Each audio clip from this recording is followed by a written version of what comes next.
right as we enable the stream. Yes. I'll tell you what I really think about listeners. Recording. Okay, let's see. What's happening? I don't know what's happening. Recording is happening. Can you see it? Can you? It says live. My audio is recording. I guess that's the main important thing. Cool. Nope, 261, not 216.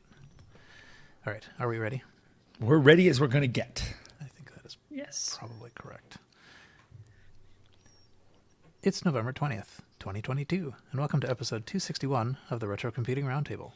The RCR is a podcast about retrocomputer news, nostalgia, collecting, and catching up with all of the things.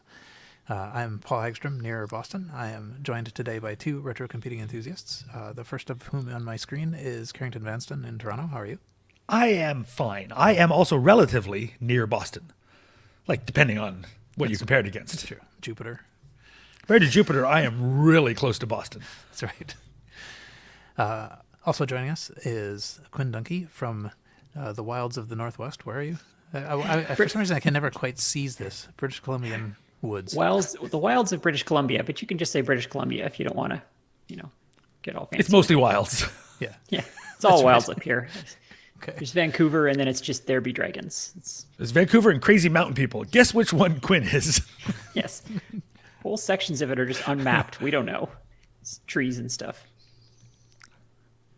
Excellent. Canada has two things, trees and stuff. That's right. Okay. So we had been following. It's been a while since we've recorded, and we've some of us have forgotten how to do this. But so we were in the process of kind of going through as our episode numbers increased, sort of talking about the year that was something like related to the last two digits of the year. So we're on episode 261. The year we would be talking about is 1961, and nobody could find anything that happened in 1961. So, but we have a lot of feedback, so I think we might just do that, unless anyone wanted to pitch in their favorite 1961 fact. Well, and to be fair, we didn't try that hard, but you get what you pay for with this show. I tried really hard, but I failed. That's the difference between Quinn and I. I just failed. But okay, so let's see. So there's a ton of feedback. I don't think I'm going to go through it all. In fact, I know I'm not. And I'm going to skip the first one. This is actually in the thing. So let's see.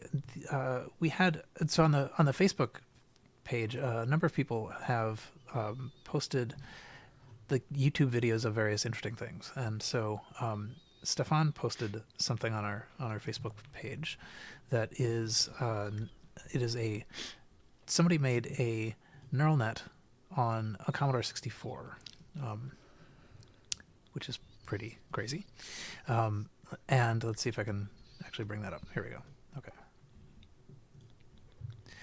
So this is on the formulab.ch site, John Walker's site, who now that I'm saying this out loud, I realize I didn't check this, but I think he is founder of Autodesk Inc.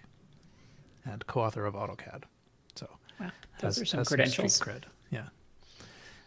But he writes, this was my most outrageous excursion into Commodore 64 programming. It is a complete neural network associative memory pattern recognizer implemented in fewer than 250 lines of BASIC.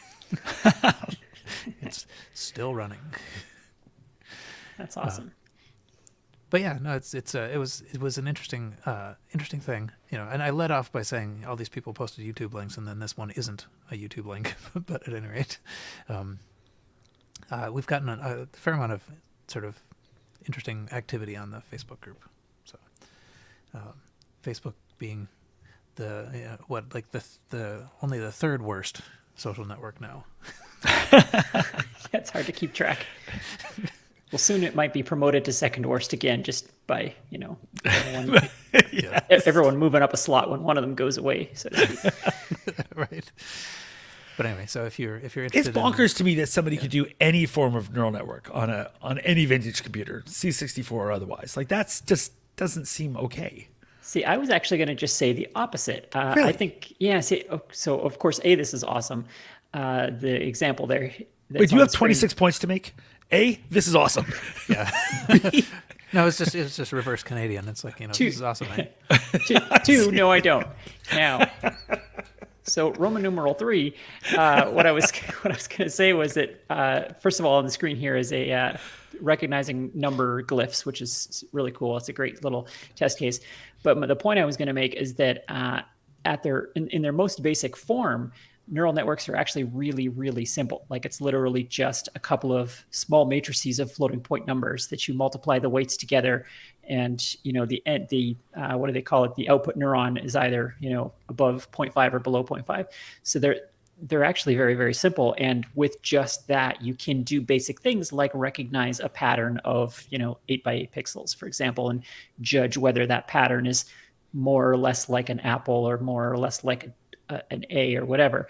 So I think because of that, retro computers are actually a really good fit for this kind of thing, because you can start so small. Of course, you can scale them up tremendously. Modern machine learning is the same idea scaled up to just a bonkers degree. But at their core, a basic 3-layer neural network could absolutely be implemented on very little hardware. So I think that is fascinating. Yeah. Yeah. I'd be interested to know, I guess he did it in BASIC, so I assume the weights are floating point, but you could also do it in fixed point assembly for actually quite a bit of speed then. But yeah, it looks like it's BASIC, so I assume does Commodore BASIC have floating point? I'm not actually sure. Where's Earl when you need him? It must. I think Commodore BASIC is, it's like AppleSoft. It's, Microsoft derived. It's not, though. That's the thing, because Jack, what's his name? The guy... Oh, I'm losing all my Commodore points right now. The Commodore guy was really cantankerous and refused to license Microsoft BASIC. And so they went off and wrote their own, right? Or no, they refused to upgrade it or something. He got the initial one. Jack Trammell. Jack Trammell, thank you. Yeah, maybe they got an early version, but then they refused to upgrade it, which is why Commodore BASIC was sort of always way behind everybody else's, and they never changed it for years and years and years. There's a story there anyway about how Jack refused to give Bill Gates money. But anyway, I guess I don't know. Inconclusive as to whether it has a floating point. Yeah. I do not know. Let me think. I think the story, and I'm sure we'll get email, but I think the story is that Jack got an early version of Microsoft BASIC for a one-time fixed fee. And then after that, Bill Gates refused to do that deal with anybody else. So after that, it was licensing fees for everybody. And Jack refused to do that. So they never got any updates to their BASIC. And then that's why it was just sort of clunky its entire life. A quick Google search tells me that on the C64 wiki, that yes, C64's built-in BASIC interpreter does have subroutines for performing stuff on floating point. So cool. You can use real numbers. Yeah. Good. Excellent. Good for it. Yeah. All right. So that's cool. Actually, maybe I will go back and talk about this. So also on this Formulab site there's a history and nostalgia section. What we were just looking at was in the Commodore Curiosities section, but there is, let's see if I can find it here, Univac Memories. And in the Univac Memories, there is -0. And this is actually a pretty good overview of kind of like one's complement. So we talked on episode 256 and a couple times since about two's complement and one's complement, and I think at some point it was mentioned that having a plus and a -0 causes math to be crazy complicated, and somebody took issue with that. Essentially, I think the point was that it's sort of equally complicated, but anyway, it's pretty interesting reading through this kind of overview of how people used plus and -0. So because it was available on these earlier machines on the Univac, Sperry, Unisys 1100, 2200 type machines, people did used them for things, and it sort of goes through what the problems are with having two zeros and how you can kind of get around it. And but so there are problems if you are one of the people who like programs in these 1100 systems. Sometimes when you expect something to be zero, it turns out it's actually -0 and doesn't trip the flag and whatever. And so you have to be sort of careful. You have to load the value and then add 0 in order to make sure that it is a positive 0 and so forth. This chart here of -0 logic, I feel like that's trolling me. Like that looks like one of those joke programming languages that people write. Yeah. Like that's plus I'm 0 glad plus, I plus 0 is plus 0, but -0 plus -0 is -0. I'm really glad I never had to learn that. Yeah.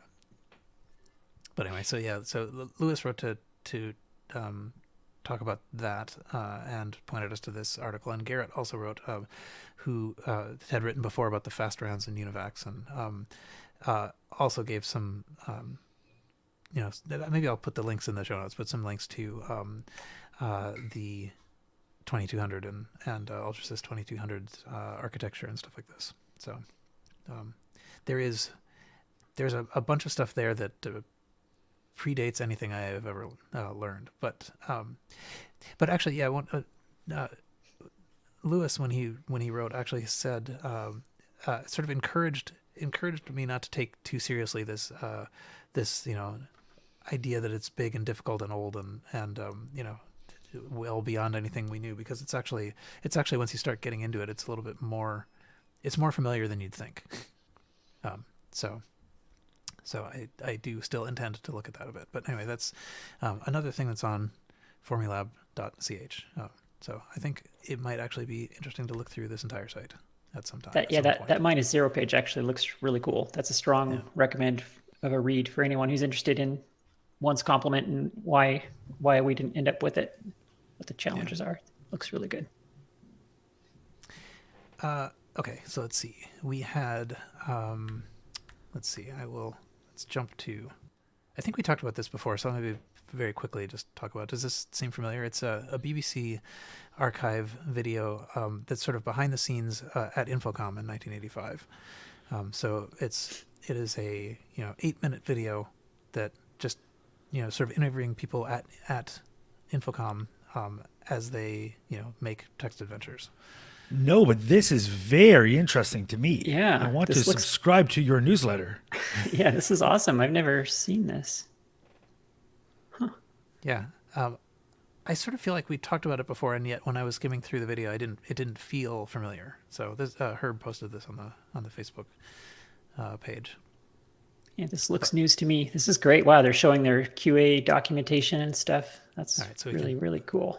This is the kind of stuff that you want to know about how these old game companies worked, and you never see it because nobody kept records of any of this stuff back then. Nobody thought it mattered. That's really neat. And everything was on paper, so it's all been lost. Right. Either in a flood or just through being tossed out. Yeah, exactly. That's really neat. I'll be watching that. I cannot wait to watch this. I am fascinated. Let's wrap up this recording. I want to go. Exactly right. I just want to go watch it right now. Yep. I'm so anxious to see it. Another thing that Herb posted to the Facebook was a Reuters story. So these are big news companies or whatever. Quite recent, a month ago, I guess. Just talking to a floppy disk retailer saying it says floppy disk supplier says business is booming. It has a little video of his operation and just sort of talking about the fact that lots of airplanes and things rely on floppies, which isn't great news.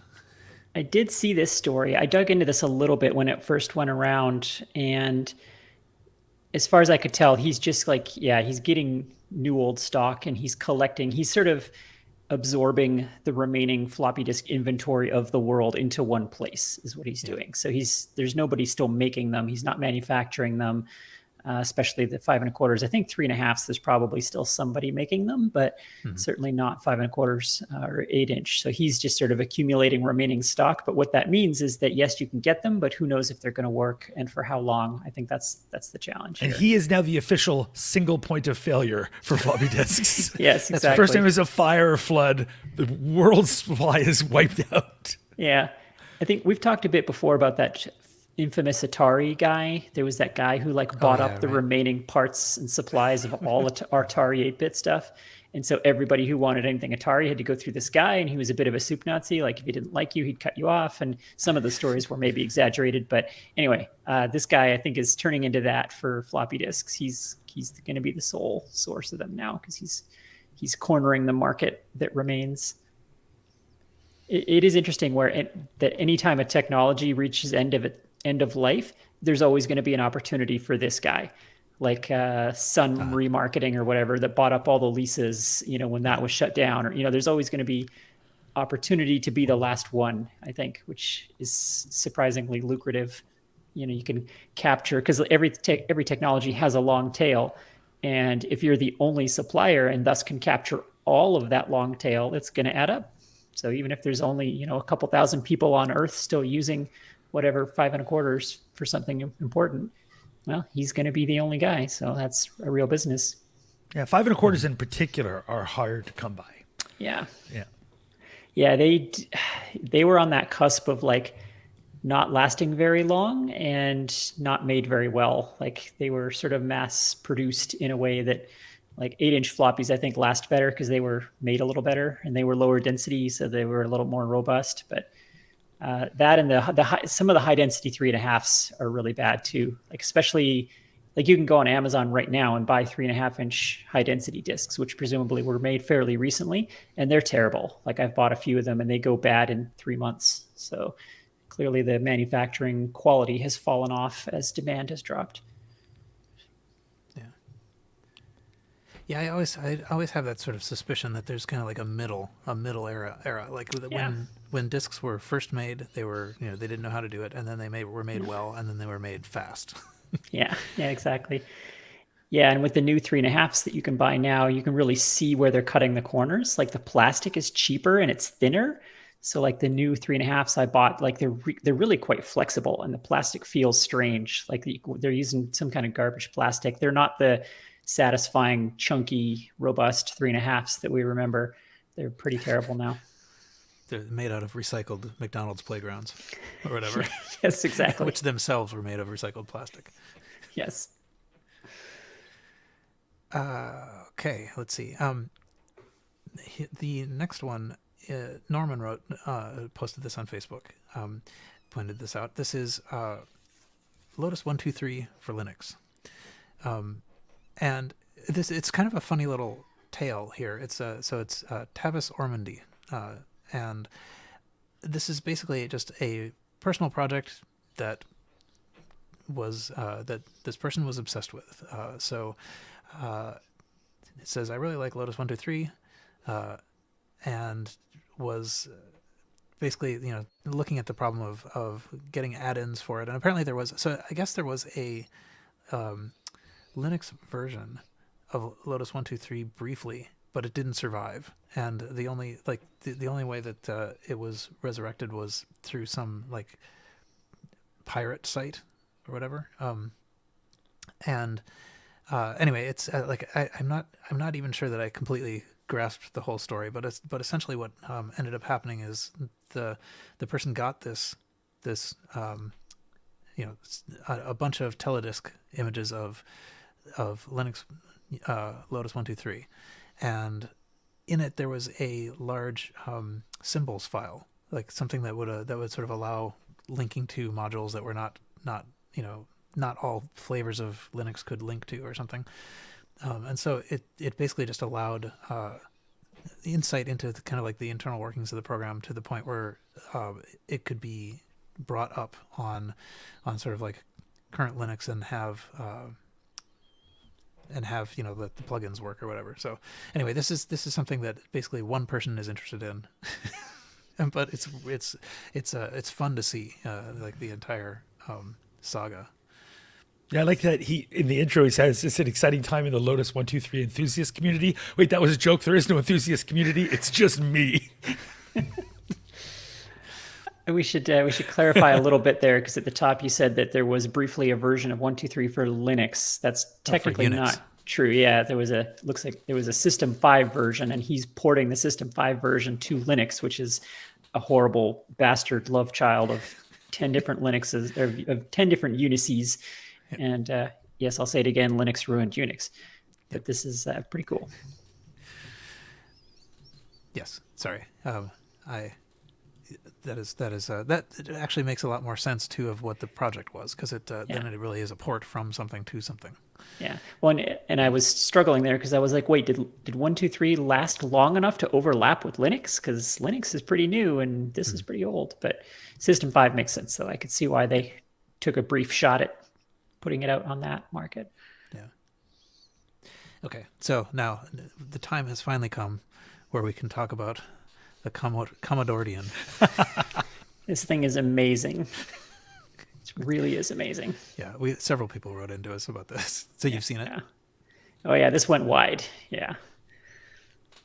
If you wish, you could describe it.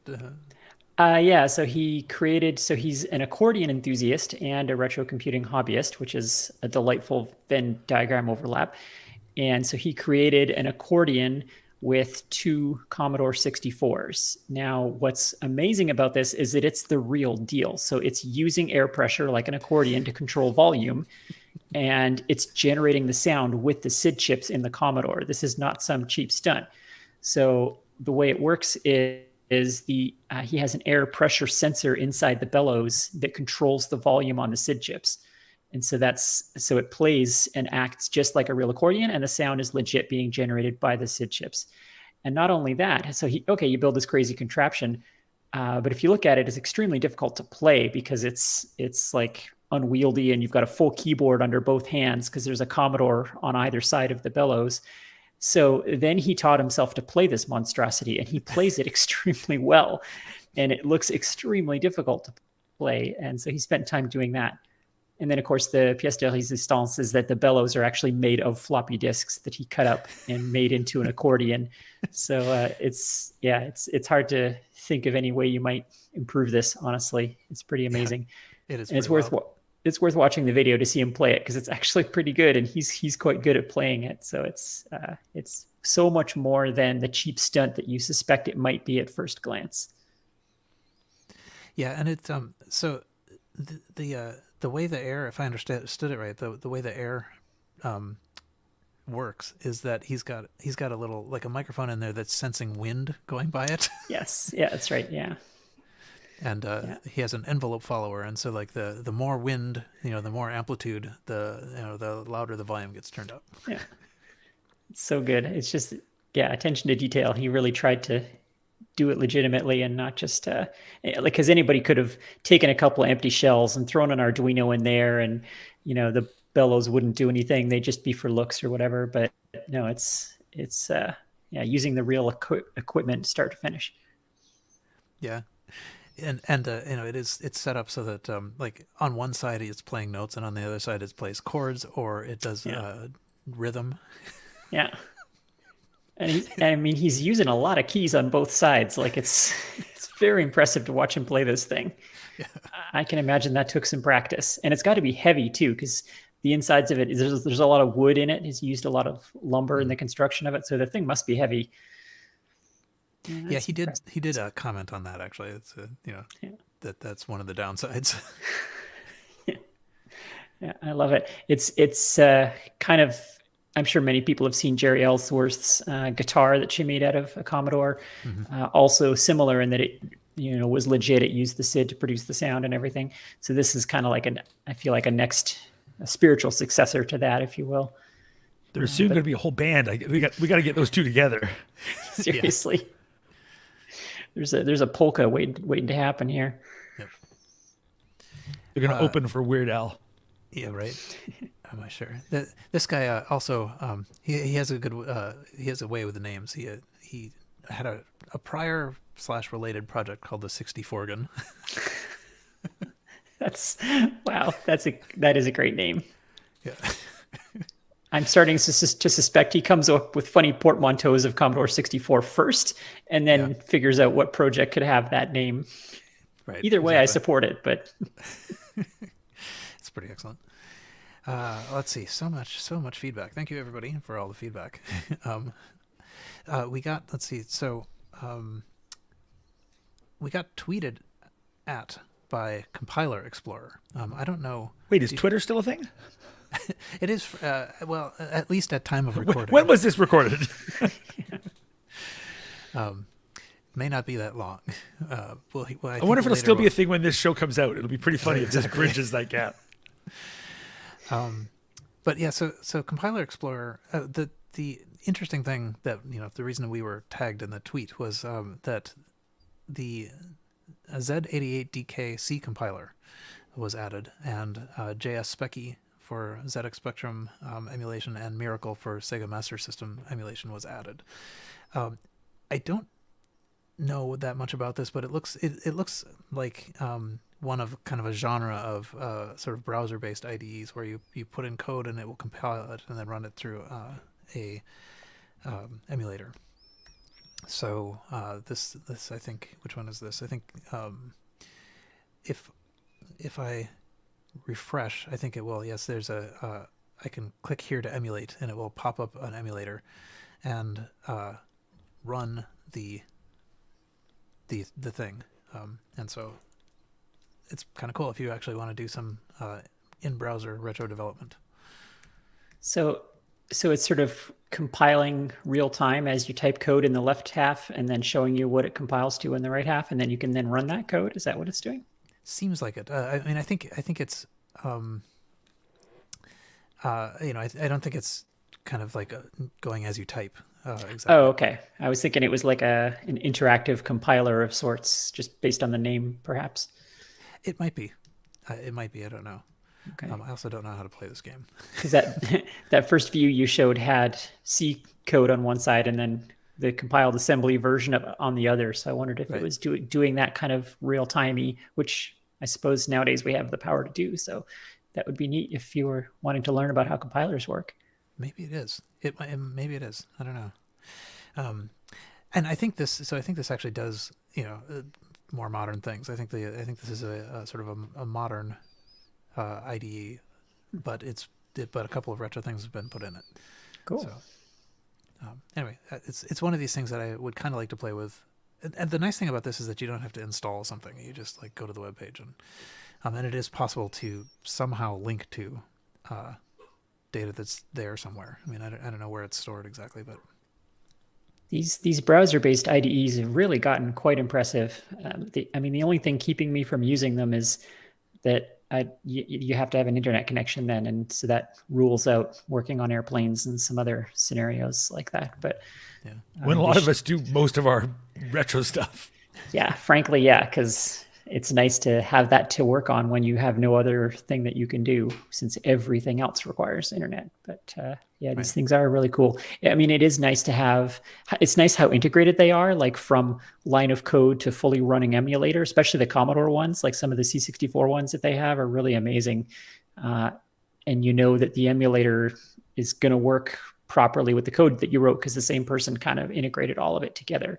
And you don't have those dances that we always have to do of making disk images and trying to get them to launch in the emulator and then finding out that the emulator doesn't support this or that or whatever. So it's nice to have it all integrated like that. Pretty cool. Yep.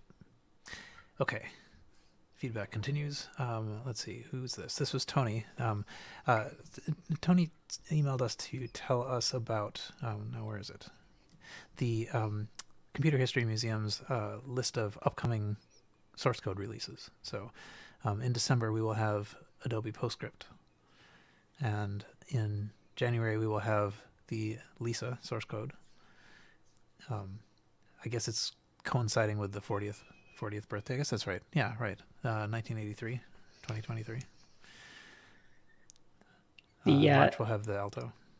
Open sourcing PostScript is sort of ironically timed with the locking down of Pantone, which has been quite the kerfuffle among the art community right now. Yes, indeed. It certainly is. My goodness. It's messing with me. And I haven't. This is the first I've heard of that. I guess it's a bit off topic for our show, so we don't have to go into it. But basically, Pantone decided that they own color now, and you have to buy their plugin in order to use Pantone colors in Adobe products. And if you don't, then all of your artwork is black when you open it. Cool. And it was, yeah, a pretty terrible thing to do. But here we are. But sort of more related to the topic, that then, of course, immediately triggered an open source version of Pantone, which now exists and has all the same colors and all the same codes. It's I think it's called Open Tone or Samson Tone or something for the guy that created it. So it's hilarious because trying to own color is pretty ridiculous, and it's just about the easiest thing in the world to replicate and open source. So they did. Yeah. Right. So Except the problem is like Pantone is mostly used when it comes to print, like you're mixing inks. right. And like otherwise, why even touch it? You're going to play in a different gamut. Like who cares? But if you play in the CMYK, which is really just for inks, then yeah, you want to send something off to get printed God knows where in the world. And the only way to know, hey, my logo is going to look like I want it to or whatever, is people pick the Pantone stuff. And it is messing with a whole bunch of projects that I have underway. And people get like, materials created in China, and they're like, I don't know what your green is going to look like now. It's like, yeah, but because trying to get my clients to just pony up and pay for it is, I'm like, oh, your stuff's going to be different if you don't do that. It's a hassle. So anyway, it's outside of the retro world, but it's causing momentary major hassles with production. So the shtick with the Open Tone though is that they use the same codes, so you can say, oh, it's Steve It Tone matches this. 604C, and then the printer is going to know, oh, okay, I know what 604C is. So they're kind of, it's sort of a wink, wink, nudge, nudge sort of situation. But It's interesting. I would have actually thought that this could hurt Pantone, because now, like, before people might like try to be benevolent or whatever and say, like, yeah, you did a service, we will honor that service. But now, if you're just going to try to lock it down, then we're going to go with Pantone just wants to make Steve more Tone. money. They only get so much in licensing from the ink manufacturers and stuff. So I think they're like, hey, everyone uses our stuff forever. Let's lock it down. And and it's going to be a whole big copyright kerfuffle because like a lot of the Pantones it's a copyrighted thing. Like there's a Pantone for Tiffany's, and it's like they own that color, and Pantone is licensed to use it, and so you can't. So everyone's afraid to use the other sources because like, well, what if it doesn't exist? I don't know. Yeah. Anyways, outside of the realm of retro stuff, but it's causing headaches for the last few weeks. yeah, it's classic rent seeking, and I think it's going to backfire because 100% it's going to. Rent seeking usually does, especially nowadays when it's so easy to pirate and copy and open source this kind of stuff. So we'll see. Yeah. There is also a previous source code releases the Computer History Museum has had, and we've talked about a bunch of them, but so like Eudora and Apple II-DOS and Photoshop and stuff. I see Deluxe Paint in there. That's cool. Talk about, since we're talking about Adobe, talk about revolutionary products. It's hard to overstate the impact that Deluxe Paint had on computing. I mean, it was the standard for computer game art for decades. I mean, Amiga people still use it because it's so perfectly tailored to making a certain style of 16-bit artwork. Yeah, it's amazing. Yeah, well, I hope people do look at this. I mean, like I look at this and kind of want to look at it, but I'm not sure that I actually do. But okay, let's see. I guess we could talk about. So Tony wrote to point out an obituary of Kathleen Booth, and the thing that was sort of notable about this. So this is October 29th, 2022. So quite recently, and it's interesting because it says the inventor of assembly language, and that's not a position I realized anyone held. But apparently, and it does talk about a little bit about this in the obituary. But there is a story that it does seem like it is a thing that there was a time before there was assembly language. Okay, I've now searched the Wikipedia article for on assembly language for the word assembly, which didn't get me anywhere. Yeah, so it was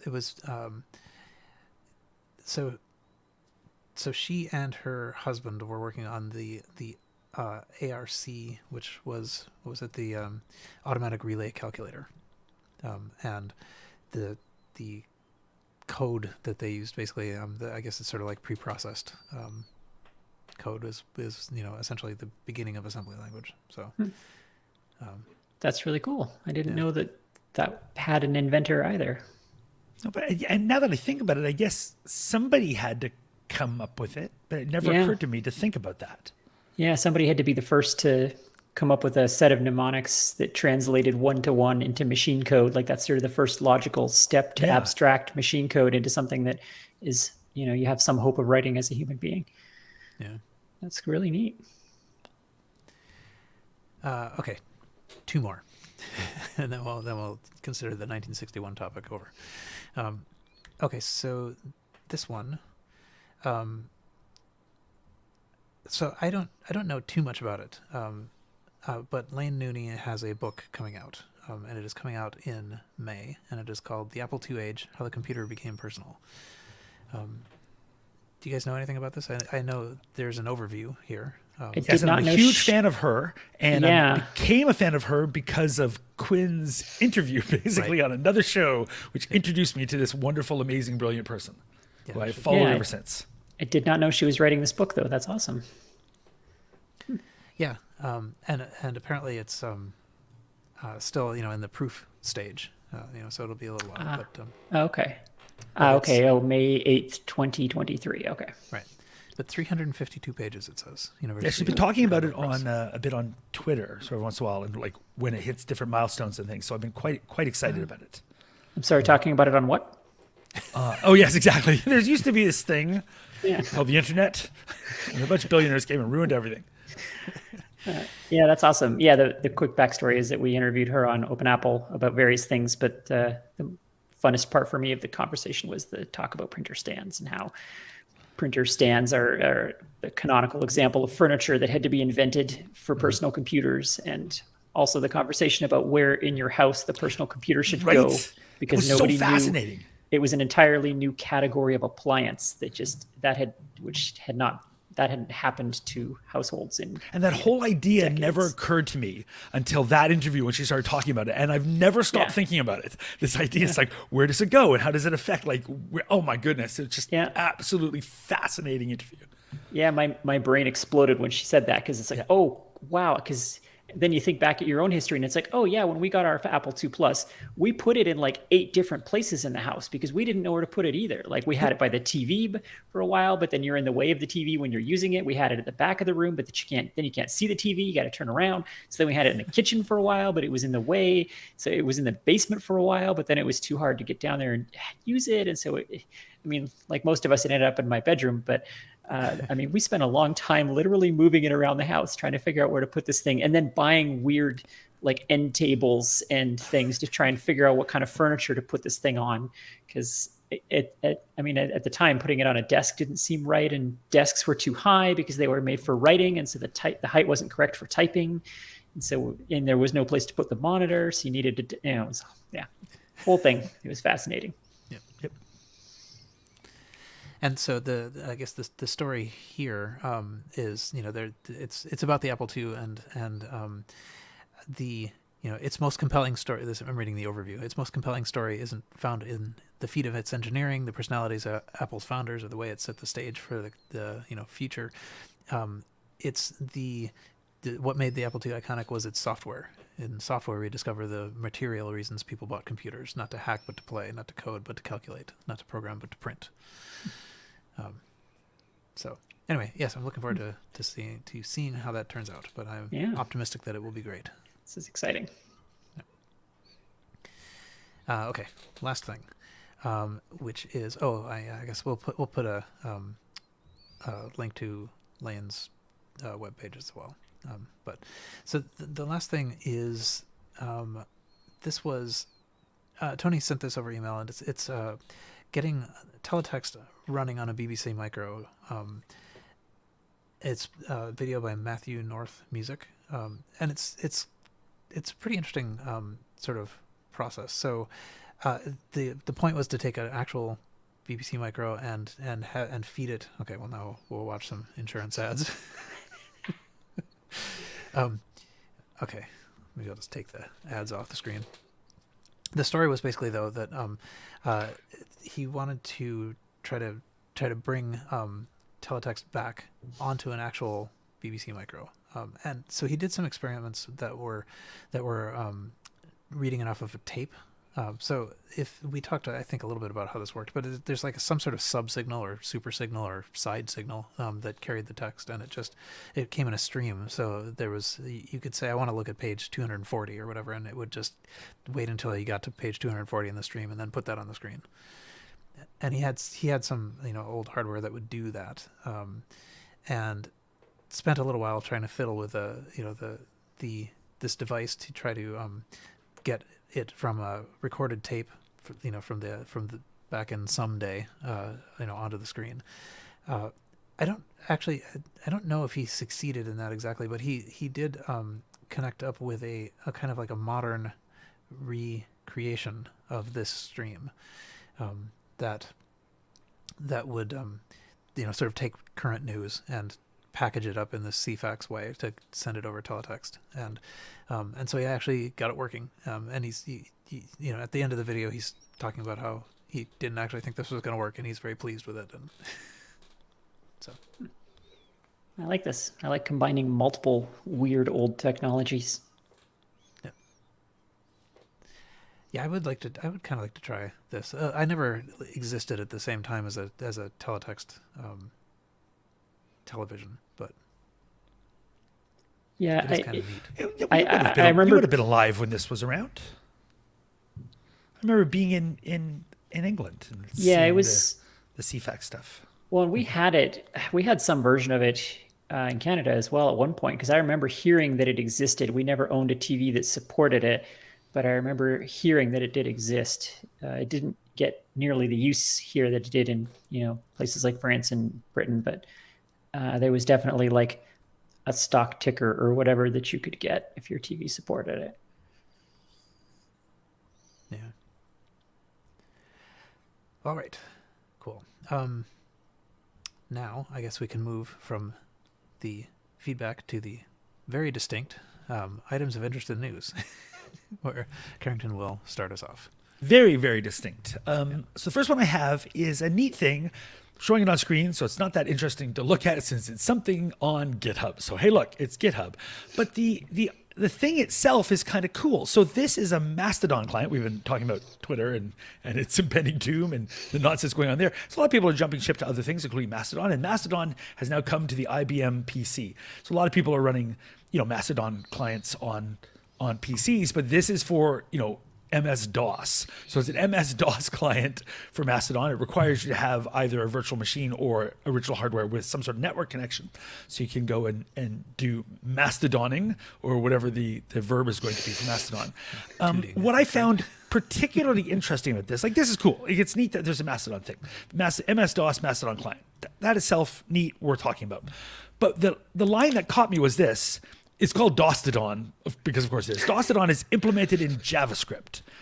So, how is it what? in JavaScript? Yep, because turns out there's a JavaScript implementation for MS-DOS as well. There's a whole DOS JavaScript canvas that I didn't know existed. So if you want to write things for MS-DOS and you prefer to write them in JavaScript, turns out that's a thing.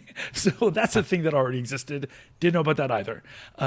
So two things became news to me. So if you have old 1980s DOS hardware, not only can you run Mastodon, you can also write things for it. It's got sound, it's got graphics, a whole bunch of stuff. There's a whole JavaScript canvas for DOS. Who knew? So it's running the JavaScript engine on the DOS machine? On MS-DOS. There's a whole JavaScript interpreter. It uses a whole bunch of things, but it's got sound, it's got PDFs, it's got, I don't know how this runs and how slowly this runs, but it's got a whole bunch of modules. This isn't a DOS emulator that runs in a browser written in JavaScript? No, this is JavaScript for MS-DOS, not the other way around. I am shocked that is possible. Right? How is that a thing? How is that a thing that exists? Because JavaScript is a pig. It needs 10 times as much power to put a pixel on the screen as anything else. So wow. I don't understand this, and I'm sure there's something going on here that I simply am not getting my head around, or I've got something wrong, or whatever. But I kept thinking, well, this must be, you use JavaScript to pretend to be DOS. No, you use JavaScript under DOS. Yeah, it says seems topsy-turvy. Dodge us. Dodge. Dodge. Yeah, who knows? Runs how in to pronounce it. DOSBox and Unreal hardware or Unreal hardware. That's the thing that gets me. Wow. So you can run this, and it's using that to create this. They made the Mastodon client in JavaScript for this. So That's all of amazing. this was impressive to me. So. Yeah. Huh. I wonder if it's just a small subset or if it compiles it in some way or something. It's got to. It has to compile it. So this got to be some sort of minified thing or something. How can you even load it? Like so. Anyway, the whole thing was cool. So this was news. Just found out about this. So if you are jumping to Mastodon, as lots of people are, hit me up on Old Bytes. That's where I am. It seems that's where I've landed. And you're doing it on old hardware, then this seems like a cool way to go. Yeah. I wonder if we need a Mastodon. Mastodon instance for RCR. For Apple II? Probably. Oh, for RCR, yeah, of course we do. Yeah. All right. Well, I'll get on that. During all your free time.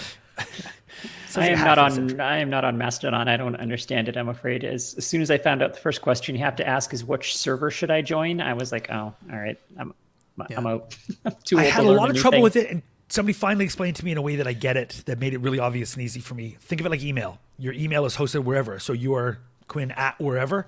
Same thing. You can get to everybody from everywhere. It's just like, who's your host? I'm like, oh, I see. Okay. Versus that you're on makes- Twitter. No, this is just, it's email. So I am, Okay. at gmail.com. It doesn't matter where your host is. That's just where you are. Okay. And it's a little easier. You can always see a stream of the people who happen to be on the same server as you, but everybody can see everybody everywhere. It's just like email. So I'm like, Okay. okay. That's easier for me to get my head around. That is helpful. Yeah. Yeah, and I think the thing that kind of stopped me a little bit is that everybody there are all these little servers, and there's always the chance. I guess this would actually be even worse with email, but there's always the chance that like the one you pick will cease to exist at some point. Yep. Not a chance. I think during a long enough time period, certainty. That's right. Heat death of Certainty, the yeah. universe, it will be gone. Yeah. Well, that's why everyone jumped on Gmail, because it's like, oh, okay, here's finally an email address that I'm going to get to keep for a good 10 years or so. I think that was part of the appeal of Gmail. And maybe at some point, some Mastodon server will sort of become the de facto standard or something. It'll gel at some point. All right. Let's see. I have the next thing. Let's see if I can share a screen. Ooh, this one. Ooh, this item is controversial. Oh, is it? Ooh, I'm excited. That's exciting. The news coverage of it was poor, and a science podcast that I listened to had quite a bit to say about it. Ah, okay. All right, I'm intrigued. so- I don't know what are we talking about. Well, as soon as I can find the page, here it is. It is a Nature article called "Neurons in a Dish Learn to Play Pong."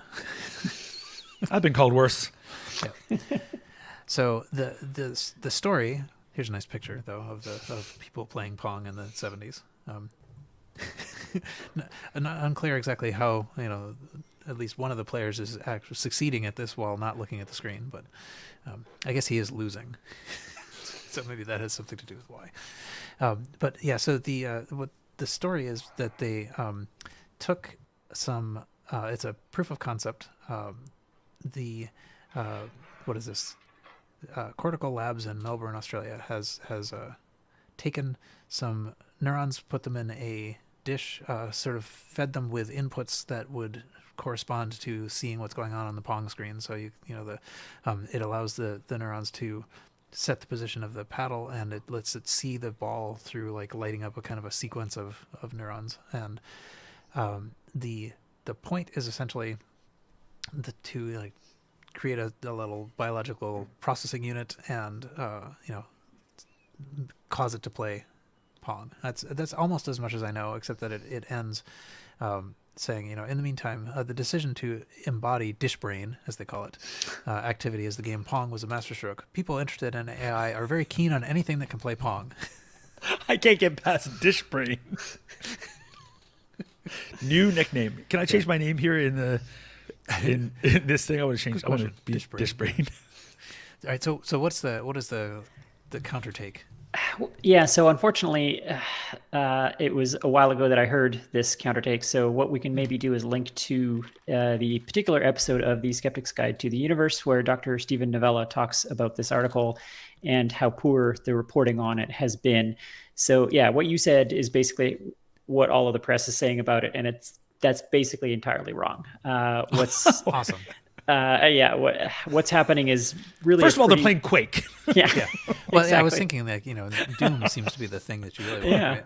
Yeah. Can a petri dish run Doom? So it's my understanding is that it's basically the same type of thing that neural networks have always been doing, which is that they can recognize a pattern of inputs and produce an output. And that's basically the end of it. There was a small tweak to the methodology and how they did that.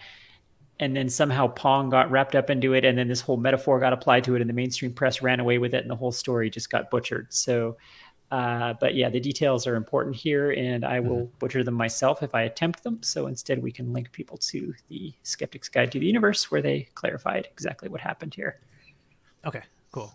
I mean, that what you said sounds plausible. That this really is just like machine learning, except with biology. I mean, it's the kind of experiment that has been done many, many, many times, and it's a nice application of a standard experiment that is done on neurons in a petri dish. So it's not, there's no major ground being broken here. This is more of just a procedural thing that they did that was kind of interesting. But yeah, the reporting on it has unfortunately just been so poor that the plot is completely lost about what actually happened here. Cool. All right. It's one of those things where, like, every time there's a story about metamaterials, all of the press is like invisibility cloak, and there's pictures of Harry Potter at the top of the article, but that's not at all what metamaterials are actually about. So, things like that. Excellent. October 12th, 2022. So we'll link to the podcast episode that will tell us. Yeah, I'll dig it up. Yeah. Jeremy in the chat says the SGU is very good. I also recommend them for a check on this item. Yeah. So, all right, maybe. So what I'm hearing is this thing can think. Yeah, I think that's what we were hearing. Yes, that's pretty it's much become sentient and and wants the vote. That's right. It's gonna buy Twitter next. It would do a better job. That'd be hilarious. Neurons in a dish. Run Twitter. Right. Stock price soars. Okay. So anyway, we'll leave that. Maybe we'll come back to it next time. And now turn to more Commodore news. Yeah, so I will share this item. I like that we have kind of a Commodore theme going. Commodore does not get enough love on this show, especially when Earl's not here. Quotes? Oh, no. Yeah. It was not. I'm Commodore open. Commodore curious, as I often You're said. Commodore curious. So what I love about this story is that it's the kind of thing, I love it when people find a use case for retro computers that kind of makes sense in the modern world. Anytime you can identify a little task, like here is a thing that a modern computer does with 0.001% of its time, but would consume an entire retro computer, but is a self-contained task. So let's give it to said retro computer. And ironically, tweeting is one of those things. People are always getting retro computers to tweet because it's something that they can do. So this is using a Commodore 64 for two-factor authentication. Many of us who use banking apps or access to VPNs in offices and things will have, the Google Authenticator app on your phone, and it has a little timer running, and every 10 seconds or so, a new six-digit code is displayed. So this is a very, very secure form of two-factor authentication, vastly more secure, by the way, than texting. So don't use SMS for TFA if you can help it. If the service offers the Authenticator app, you always want to use this. So the only thing in my whole life that doesn't offer that is my bank. Yes, right? Yes. So annoying. Frustrating. So I'm annoying. like, boy, howdy, also you're the send you one all I these- really wanted to have. But Yeah. thank goodness no one can get into my Steam account. Yeah, exactly. I love Yeah. it that the banks also always send you like emails that say, click on this link to see your, statement. We or dare it's you. like- We Yeah. just want to train you to always click on links from us. Yeah, exactly. It's terrible. Worst CAPTCHA ever. Yeah. And if anyone's wondering, the reason you want to use SMS for TFA is because SMS is very easily spoofed. So it's trivial to clone your phone number and thus intercept your TFAs. So more to the point, though, so this person has written a TFA authenticator app for the Commodore 64, and appropriately enough, it's on the SS64, so you can bring it with you with your on the road with your phone app or whatever. But what I love about this story, even more than this, though, and the reason that it really caught my eye, is that the hard part of this is not what I expected it to be. Obviously, there's some cryptography involved in a TFA app, so I assumed doing the crypto math was going to be the hard part. It's not. The hard part is the timer. And the reason that it's hard is because obviously the time is factored into the math for calculating the code. And that's the whole point, is that it's a rolling code. So every, I think it's 10 seconds, it generates a new code. The problem is the rolling time code that's needed for this algorithm is done with Unix time. So number of seconds since 1970. Now, most 8-bit computers and 16-bit computers had clock chips that you could get for them. Those clock chips did not use Unix time. Those clock chips gave you time in a human readable format because that's the application that you were using it for. So you put a clock chip in your Apple II, you want the date and the year and the month and so on, because it's going to get displayed in Protos, or it's going to just get displayed in your word processor or whatever in that format. And that's good because you don't want to use a bunch of CPU time to be constantly converting from seconds into a human readable date format.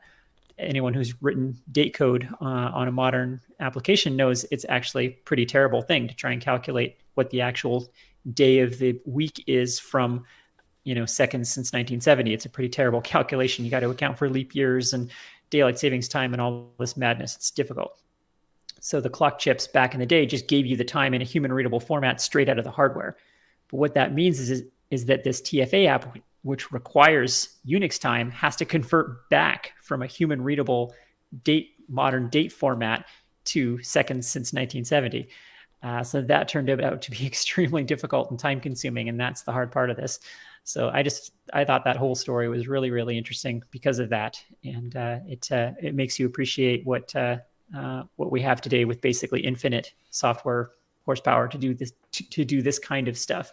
The fact that it requires most of a retrocomputer's power just to convert a date back into seconds is food for thought. So I thought this was really neat, and he does get it to work, and so he can actually log into his bank with his Commodore SX64. Excellent. So he can go to Starbucks with his iPad, sign into his bank over the insecure Wi-Fi. Exactly. Yes. As long as he's sitting close to a power outlet. Yeah. Yeah. Pretty excellent. Yeah. All right. Let's see. Right. And Carrington, you have the next thing. Oh, Sprocket has made an appearance. Hello, Sprocket. Yes, me next. Call me Dishbrain. So, this is really fun. If you're a fan of old computers, you'll of course remember the turbo button. You had your 486, you got that turbo button in the front. Well, somebody, Matthew Frost is this somebody's name, has created a turbo button for modern PCs. And it's so much cooler than you'd even think, because it actually does work. Well, work in quotes, like Commodore 64s. So this fits in a 5.25-inch slot on a modern tower or mini tower. And as you can see from the photo now displayed on StreamYard, if you're watching live, it has both a 3-digit 7-segment display, 2 buttons, and a key lock, all of which are functional, all of which are cool. So how this works is with the power profile on Windows, which doesn't make a massive difference, but especially on a desktop where you don't really care about saving clock cycles to make your battery last longer. But when you press the button, it uses a little computer. So basically got an Arduino type thing, I think. I don't remember which one he's using, but something like that's inside this. And it switches your power profile on the PC to go, and you can call it turbo, and to go from your battery savings, so I'm only going to be at 3.5 gigahertz, up to your max it out at 4 gigahertz or whatever. I don't care about my battery, again, on your desktop. So the turbo button, when you press it, does switch your profile, and the display is the actual CPU's megahertz. It keeps polling it, and it actually shows you what your current megahertz are. You press the button and then suddenly see it jump up to 3.8 gigahertz or whatever. It's delightful. The button beside it, the next button, switches what this does. So they'll show you in percentages your percentage of GPU use, your percentage of RAM that's being used, something like there's a few different things, which is just, again, delightful. And the percentage of your your network traffic in megabytes or something like that. But then the key lock is extra fun. What it does when you turn it disables whatever your chosen network card is. So you basically do the key, boom, you're off the net. Instantly disables the net. So he uses it to let his kids play on the computer but not get internet access. You can literally physically lock it. And it's all just delightful. It's such a great throwback to the old turbo buttons, which were themselves kind of equally useless. Yeah. And so I love it. I think it blends in so nicely to the computer. There is a video on the site. So we're gonna have a link to his site it's on Hackster.io, but there's a link to a video from that YouTube video that goes through all of this, shows you how it's made, how it works, and it's absolutely fantastic. It's I think a great implementation of this. So if you have longed for a turbo button, he's got a link to how the faceplate was made, where the buttons are purchased from, the Arduino, whatever the equivalent was he's using, the wiring, everything. It's just here's everything used, including the scripts you can download to run it. So if you want to implement it yourself, looks fairly straightforward. You just need a PC with a 5.25 inch available slot, and you can go to town. I love it. Totally love it. I want it. It is delightful. Yeah. That's cool. So the turbo button is misunderstood, and I only recently learned this myself, that the reason it's so misunderstood is because they named it turbo. Really what they should have named it is the slowdown button, because its purpose was to run older, particularly PC games that used... That's what I assumed it was for. Yeah, right? it used cycle counting for timing instead of vertical blank. And so you want to drop back down to 66 megahertz or whatever, because I was like, why would you ever turn it off other than for games? Yeah, there was apparently a few games that did not use the vertical blank for timing, mostly really old games. So for those games would not run properly with the new higher clock speeds, because I guess the PC AT had a standardized, the XT and AT had standard clock speeds or whatever, so the games could rely on that. But then as newer CPUs came out, they were all running at different clock speeds, and so that's hence the turbo button. The point of it was to be able to turn it off and have your machine run back at the old official AT or XT clock speed. I can see in the Apple II world, I've encountered that with, do virtual 2 stuff, and certain games you cannot play unless it's, pretending to be just 1 megahertz. Yeah, it's more like the ability to turn off your transwarp or your, 2C plus accelerator so that games will work. It's the same thing, but they didn't call it the backward compatibility button. They called it the turbo button, and so that it became a running joke, because why would you not want that? Yeah. So anyway, I thought that was a neat little thing. Yeah, I was in fact going to ask that very question. I didn't understand why there was a turbo button, and now I do. Yeah. It because they named it turbo, I think it got this reputation as a marketing gimmick, like a button that makes your computer faster, but of course you would leave it turned on. But yeah, I think it got a bad reputation because of that. And it would, in the late 80s, early 90s, turbo was such a hip word. Everything was turbo. You could get sunglasses that said turbo on them for no reason. And it was a hip word. So that's a lot of it too, I think. Nothing wrong with being hip. Someday I hope to achieve that myself. Yeah. I'm working on it. Keep working. I'm working slowly. I need my turbo glasses. That's right. Yeah, then that's my dad's going to buy this mountain and close it down. All right, let's see. So I have, next thing here is Angry Birds for the Apple II.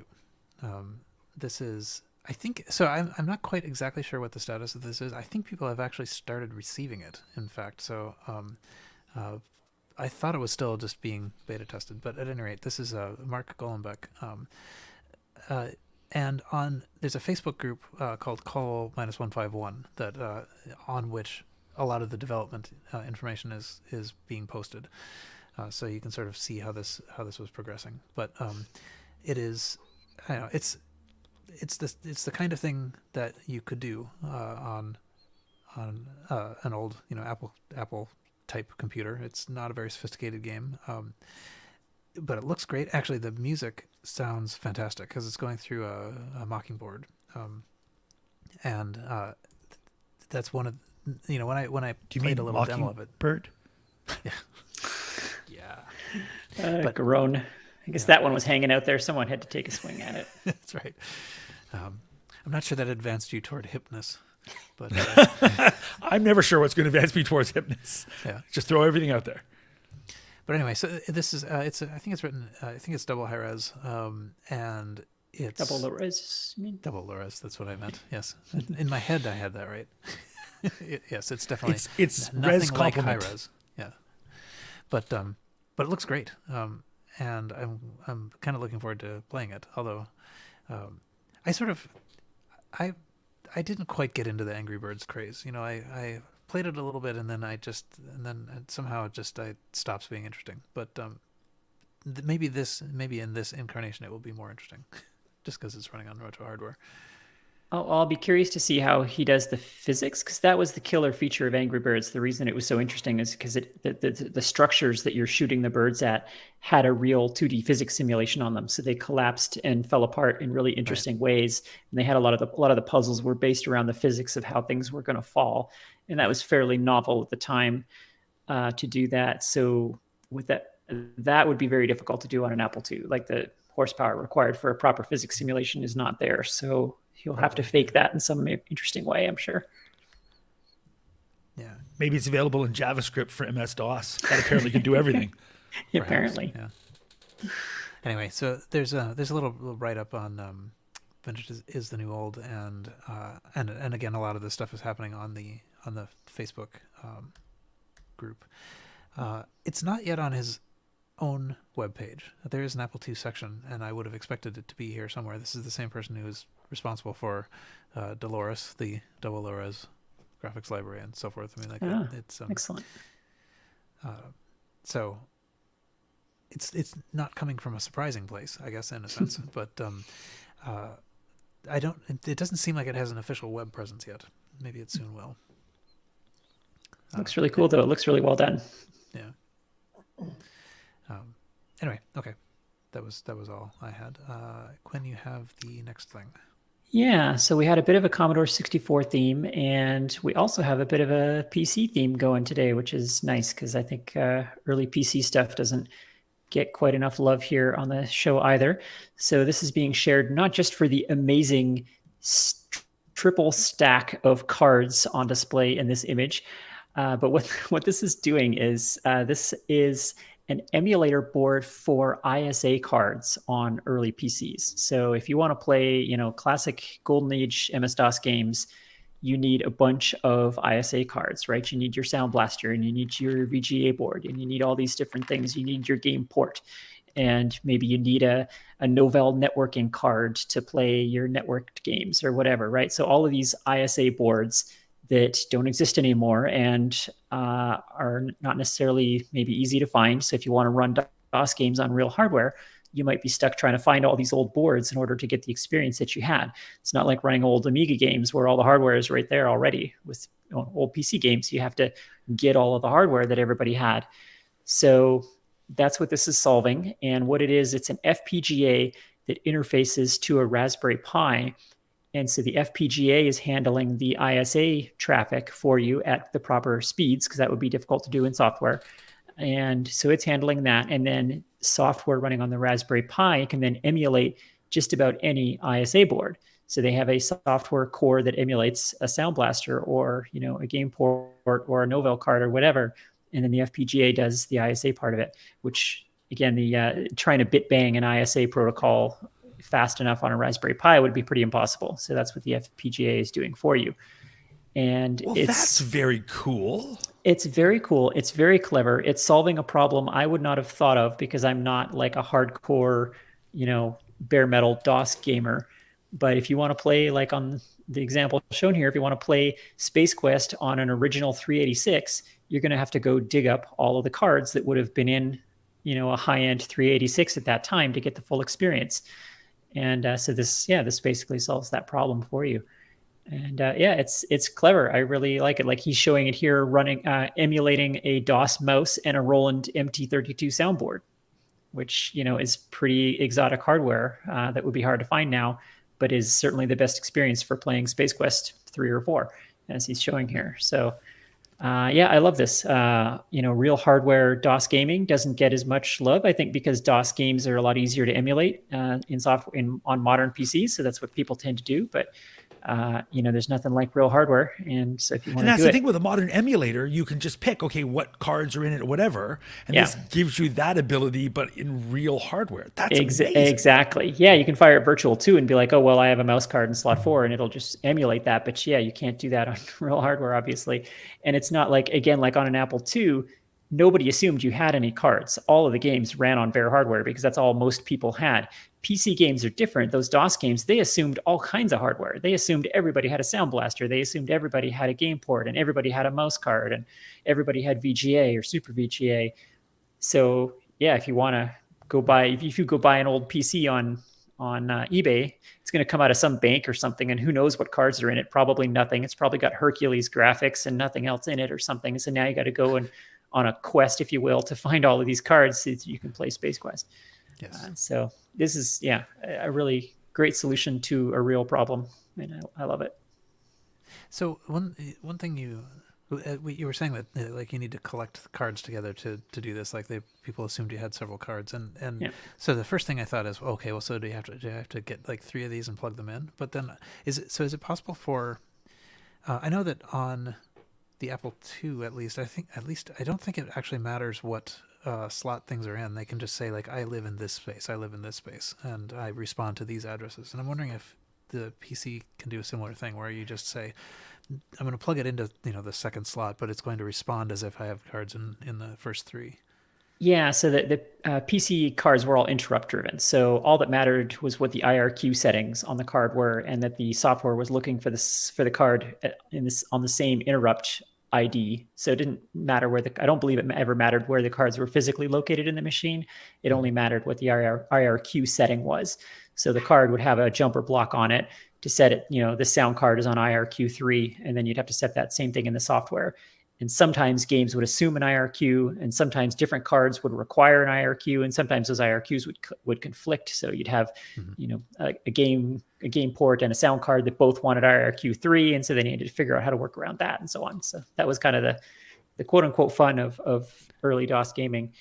But my understanding is that this thing just takes up one ISA slot and can emulate multiple cards. Because again, it's just once you've got something on the ISA bus, it doesn't care where anything physically is. It's just sending the traffic out onto the bus. So as long as you've got the right software to physically fake or to virtually fake and respond to the IRQs that are supposed to be set, then it should just work. I think that's what this is doing. That's cool. That's very cool. Yeah, it's really cool. Yeah, it's almost somewhere between hardware and software emulation because it's just occupying a single slot, but virtually emulating all of the slots, and the cards are emulated in software, but the interface is in hardware. So yeah, it's neat. It's a little bit mind bending what he's doing here. Yeah, I approve. Thumbs up from me. Yeah, so a little PC love on the channel. Don't get enough of that. All right, let's see. I think we are now at the point where we can go. Is that correct? Are we already at the point? Word from our sponsor? I think we are. So now, a word from our sponsor. The PC gaming industry. Yes. Okay. It's just a fad. It's gonna burn out any day now, I'm sure. All right. Let me see. Am I ready? Yeah. And we're back. Okay. So the host's retrocomputing gift idea this time. I think this is interesting. We'll see. It is the HDD clicker. So we've seen similar things like this, I think, for floppy drives, but it's basically just like a little noisemaker you can put on your flash memory based hard drive emulator. So if you feel like your computer is too quiet, and you liked the little seek noises that the hard drive made, you can get one of these things and plug it in, and it will click along with accesses to the drive. And there is actually a sort of a use case for this, which is that it tells you whether your computer has hung. Yes, absolutely. This is a real problem. We've talked about this before, I'm sure, but in emulators, that drives me crazy because old software assumed that, right? So when you're running something, you're booting something up or you're loading a new screen, let's say on something in Virtual 2, the software assumed that the drive noises were there and thus didn't need to display anything indicating it was busy. So when you run these things in emulators now, all of a sudden you get like 5-second black screens and stuff, and you're just like, what is happening? And it's without the floppy drive noises to indicate that the machine is still busy, it's doing stuff. You don't know. It's really quite a different experience. Yeah, so this thing is it's fairly clever. What it does, so it's not exactly simulating the seeking. So I mean, the idea is that it's going to simulate the seeking of the heads back and forth. But what it really is doing is it just plugs into the activity light. So so whenever the light goes on, it clicks, and that's close enough. I mean, it does allow for a certain amount of noise. It's a good idea. Yeah, and I don't think I doubt I would detect the difference. So on the screen there's a video of a defragmenting program running, which is of course quite noisy, but it does demonstrate it fairly well.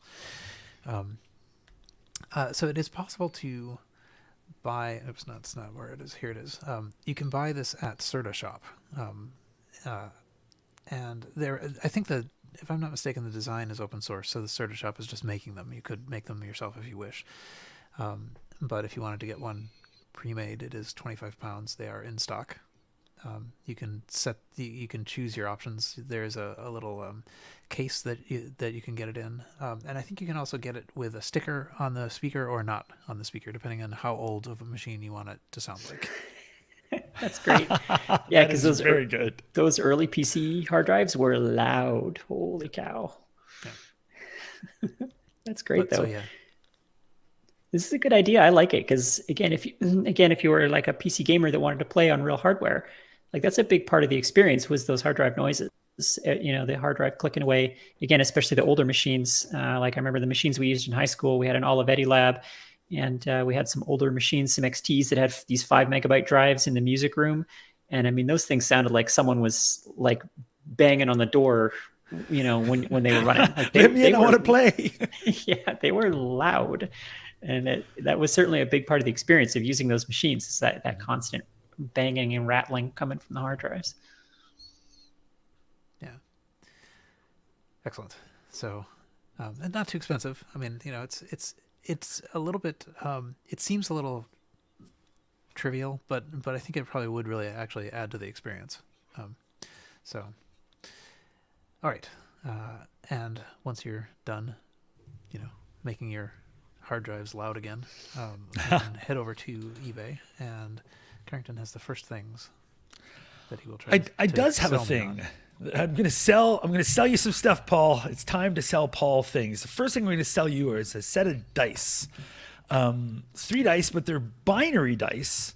I don't know if these were for a particular game or just like learn binary stuff, but there's binary dice from Creative Computing. So they're dice 6-sided, but they only have 1s and 0s on them. And then there's a little chart that comes with them to tell you which thing is in which position, and how to read them. I think this would be like a fun way to teach somebody binary, like just how to read binary, throw the dice, and as like a flashcard system for binary, essentially. But I don't know if they were for a game. Like, why did they come as dice? It seems weird, but Creative Computing sold sets of dice that are just binary. So world's worst D&D character or something. I attack you for a total of 3. Critical fail.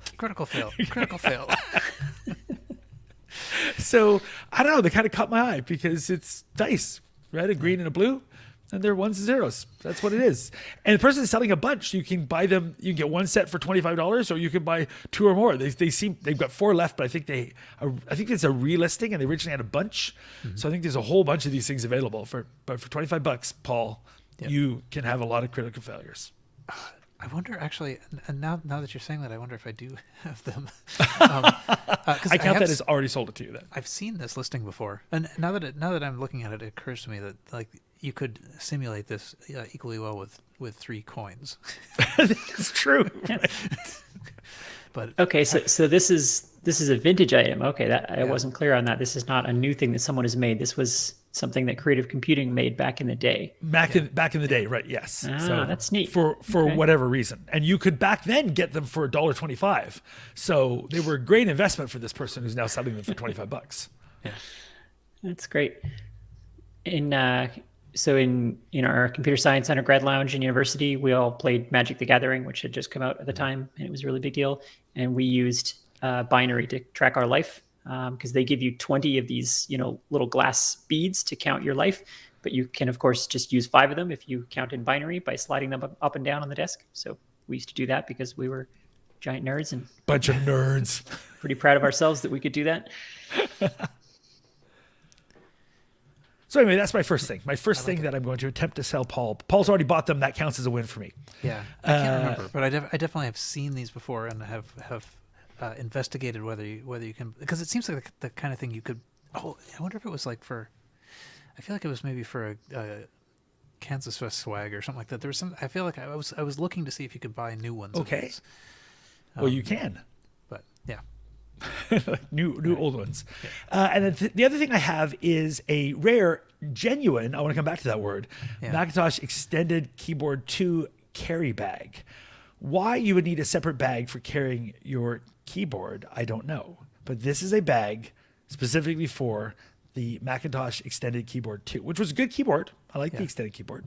Everybody really liked that keyboard. It's a very popular. But I don't think this is an Apple product. I don't think Apple would have put their logo askew the way this is. It's the top left corner. It looks all jaunty because it's on a 45 degree. And a lot of designs would put it up there.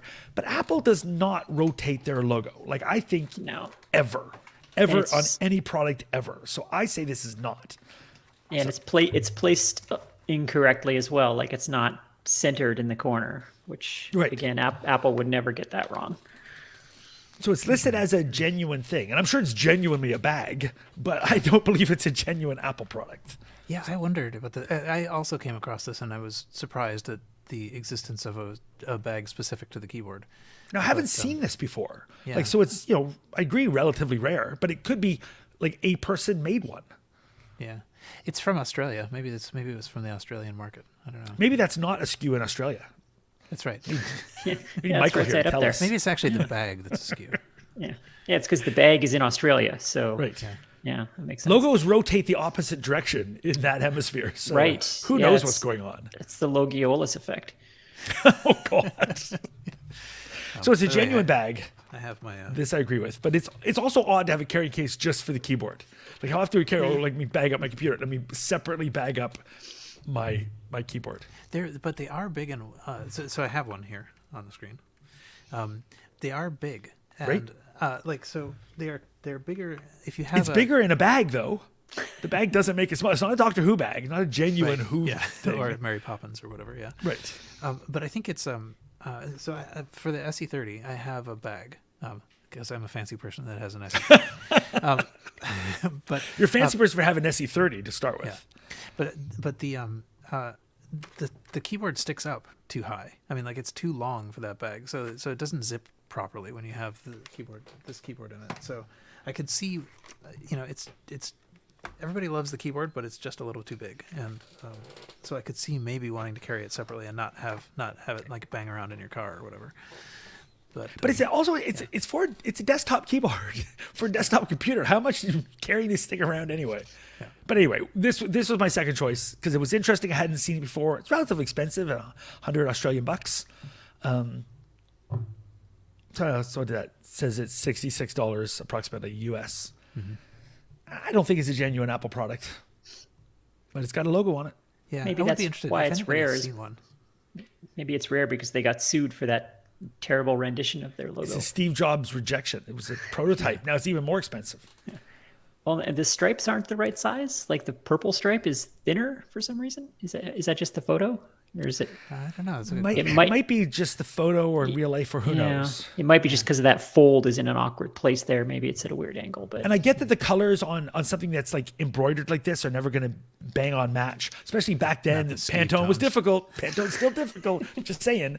So these colors don't. But I don't really ding it for the colors, but I ding it for like the shape of the byte looks wrong, and mostly the fact that my mic is going again, folks.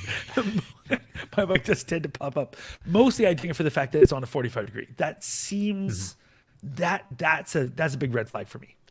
Well, and the stitching is not great, right? Like the yellow stripe doesn't line up with the other stripes. It stops short. Like the quality is not where an Apple embroidered bag would be for sure.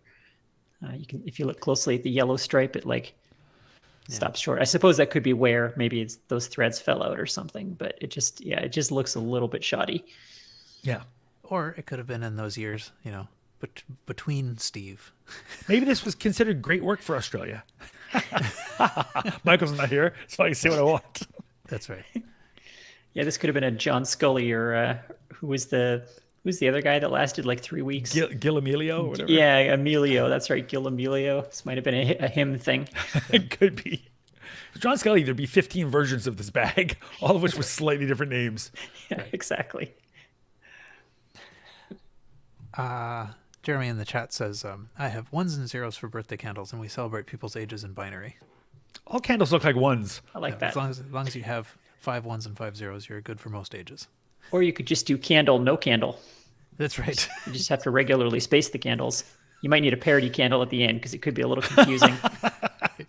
Got a parody candle. Maybe a start candle and a stop candle. I don't know. Might have to organize them in nibbles though, because you can't have too many empty candles in a row, or you won't be able to tell if it's a zero. So, yeah, it's going to have to be nibble candles, I guess. Yes. We'll work on it. All right. Let's see. Am I next? I think I'm next. All right. I have a set of things that are randomly collected, as always. The first thing, I picked it, and it. Have you already bought it? Did you sell it to but yourself? Unfortunately, it sold in the time. The auction title is "What is it?" ? Condition is used. And it is this thing. Somebody works in SEO. Yeah. So it's a little board. It's got 3 groups of 7 segment displays. In the picture, it says 0000C6. It has a little keypad that has hexadecimal, but then some other stuff. R, S, G, P, W, I. So not a full alphabet, but some stuff. And it's a little thing in a box. The person said, what did they say? Up for auction is something I purchased at an estate sale, but I'm not really sure what it is. I tried to research it, but was not able to find any writing anywhere, so I didn't get far. What it is a cosmetic super elf. And it sold, probably because of that. I'm not sure. It says it was ended by the seller because there was an error in the listing. I actually didn't. Oh, no, it was ended by the seller because they found out what it was and what yeah, it was. okay. Yeah. Okay, that's good. So now it's starting at 100 instead of starting at 50, and it says Quest Super Elf Trainer Board Rev 20 no reserve. So, which I feel slightly better about because I think this is a somewhat desirable object, and so I would just as soon not have somebody like sneak away with it. Sure. But I did kind of like the auction title. What is it? It's always a missed opportunity when people have the displays like that, the segmented displays, and they don't spell out like boobies or whatever. If I was doing listing, we all learned those little dirty words on calculators. I'm like, how don't you just put like, it's only got 6, so you put like S8008. Come on, have some fun with your auction. I would. I suspect actually it could be that it's actually a little bit hard to populate those. I mean, like you might have to know kind of what you're doing in order to get numbers into the leftmost display and stuff, because I think they're not. As a kid in high school, I would have put that effort in. Yeah. Okay. Definitely. Yeah, you might actually have to write some code. Like if that's displaying register contents or something, you'd actually have to write a little bit of code to fill them in to show what you wanted. I feel a Hackfest entry coming on. Yeah, it seems like it seems like might be kind of a fun thing to play with, but it's so it's got one of those 1802 chips in it, And actually, so most of the examples I've seen online don't have all 6 of those 7-segment displays. They only have the rightmost one. So I don't actually know. There's something that's kind of not fully necessary about the other ones, I guess, if you can remember like what you typed in about the address you're putting something in or whatever. It's in good shape. Like the keyboard, it looks really nice on it, which I imagine that they often don't. Like you can imagine those keys get broken off easily or lost. And yeah, it's in really good condition. Yeah. So it's, I mean, even at 100, it's probably not.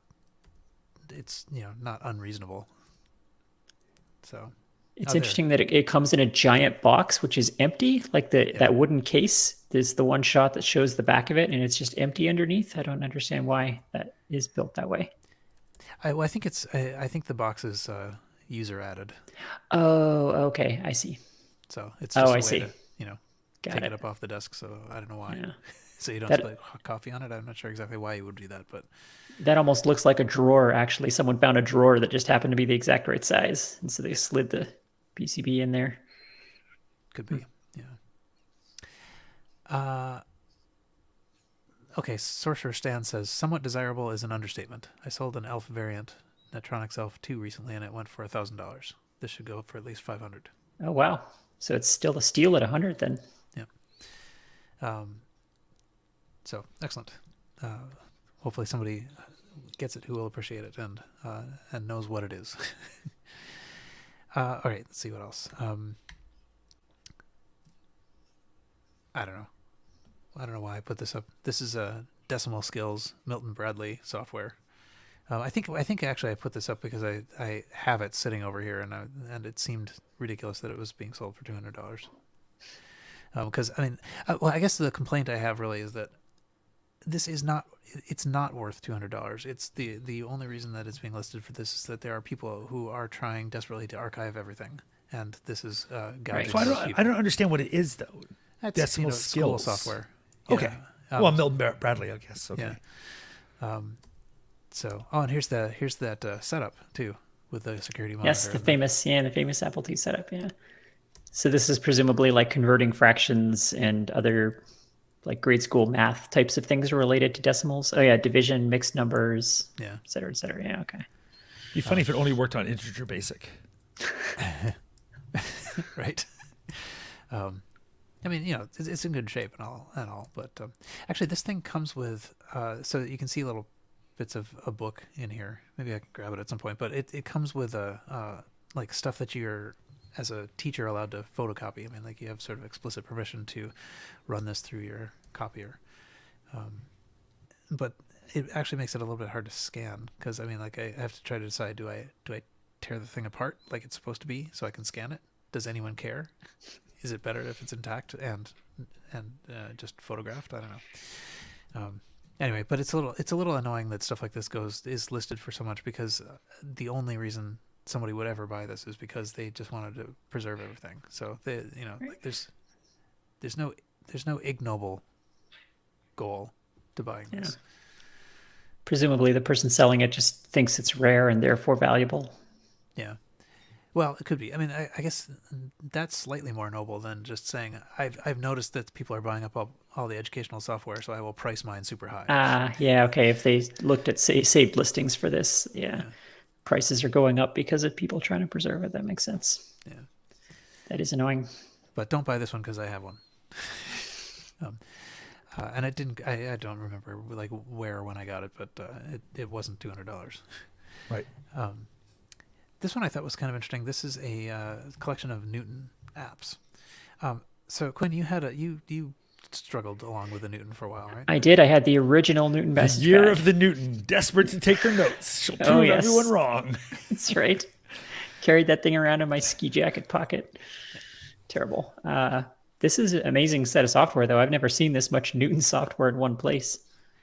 Yeah, I mean that was the thing that kind of struck me about it is that I'm sort of vaguely Newton aware, but it's still like I don't think of Newton as coming with like software on disks, but it very much did. It didn't have a disk drive. You had to connect it to your either your Mac or your PC. So there's a Windows version of these disks and a Mac version of these disks.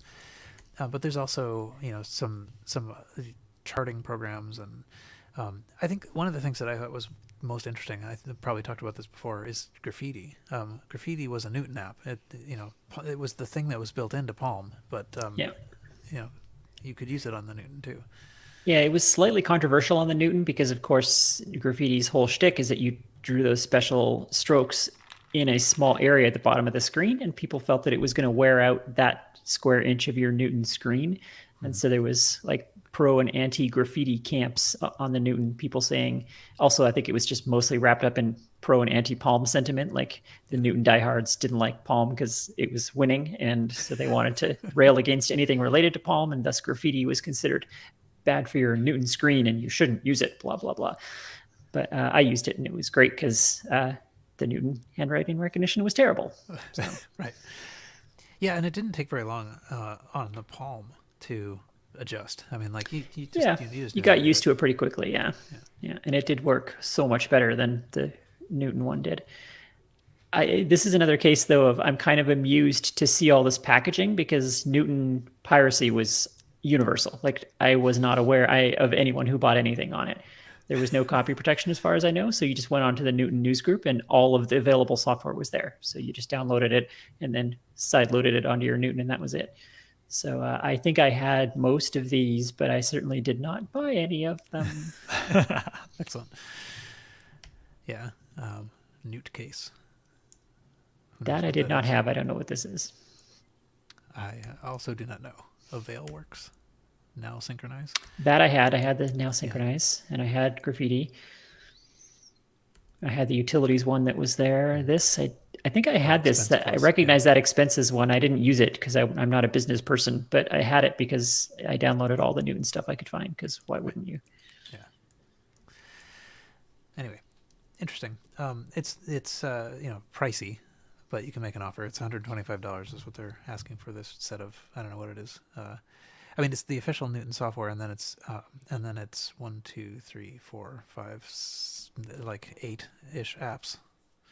So, which I think is all of them.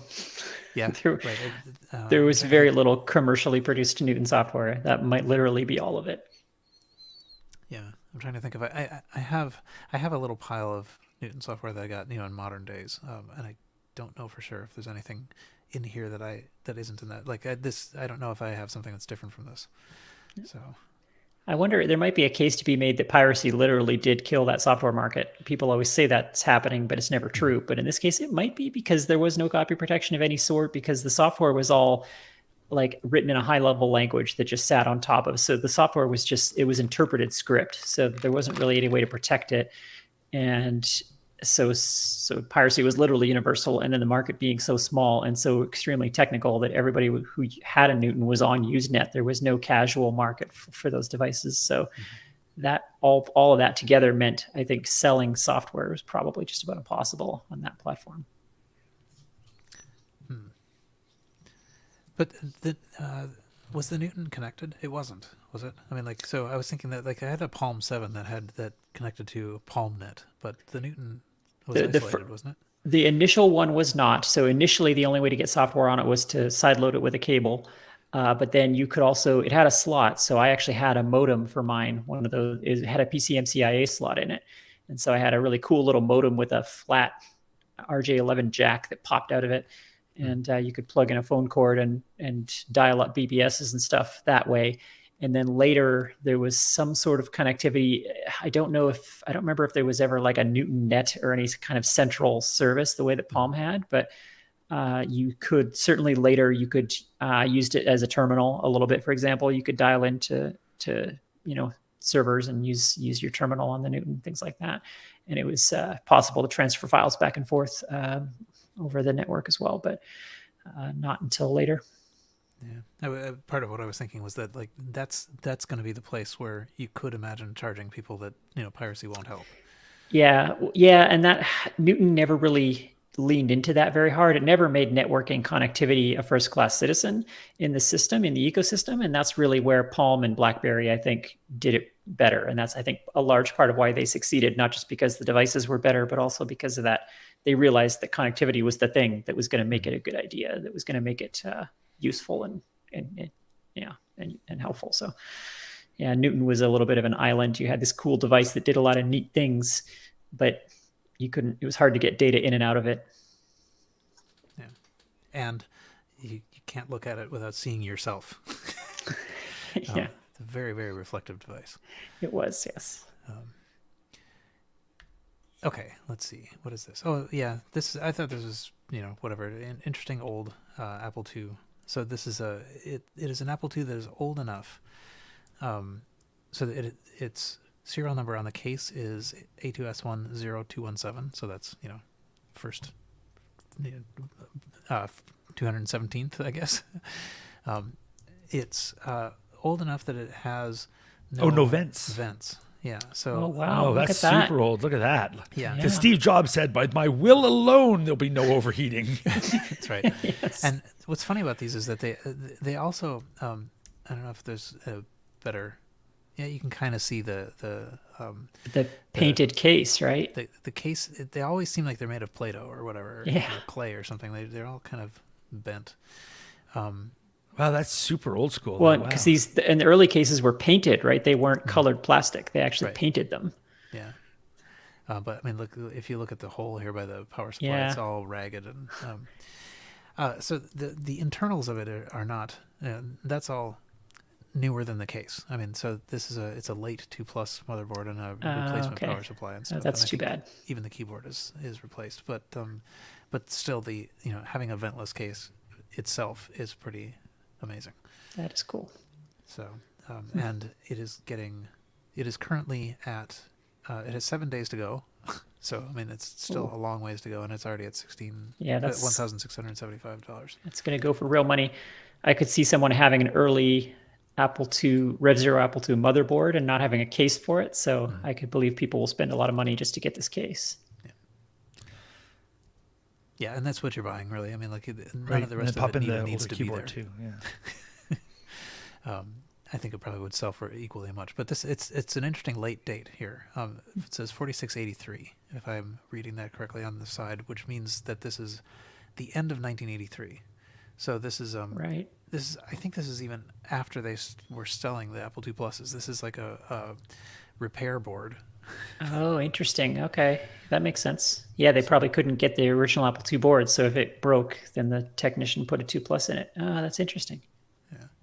But Yeah, and it is interesting to see how poor the quality was on those early cases. Like they hadn't Right, figured yeah. out the injection molding clearly, because that case is just not well made at all. yeah. Cool. All right. So so there's that. We can watch what it goes for. It's an interesting novelty. I wouldn't expect anyone to buy it. This is a newer technology flash card reader. The only reason I put this up here is because I captioned it "Badgie the card reader." I don't know if anyone has been watching Lower Decks, but this looks a lot like the sentient Starfleet badge. It does. I loved newer technology. I think they still exist, actually. But I was a fan of their stuff back in the day. And this is clearly from that period where the iMac had come out, because it's got the partially translucent Bondi colored plastics and stuff. Yeah. All of a sudden, everything was Bondi blue. Rounded. So that'd be a CF card reader, I think, right? Given from its size. I guess Yeah. so. Yeah. It doesn't say, It which says means that Flash SM. yeah, smart media card reader. So it's probably. I mean, I suppose it could be an SD card. My gut says CF card. That looks bigger. Okay. Judging when I look at the size of the USB thing, it's hard to tell, Yeah. but I think would bet you- CF card. You can see the connector through the clear white plastic in that previous shot. You can see it's a really wide, chunky connector. So that's definitely compact flash. Okay. Because You can see it right inside there. Yeah. Yeah, the connector for compact flash looks like an old PC card slot, like it's a Right. big connector Yeah. with like Cool. 500 pins in it. Excellent. I guess it's literally an IDE connector is what it is, because Right. compact flash is IDE. Which is super useful. I mean, Yes. like that is I am very glad that that's how that worked out, because you can just Yeah. plug those things into old, the right era drives.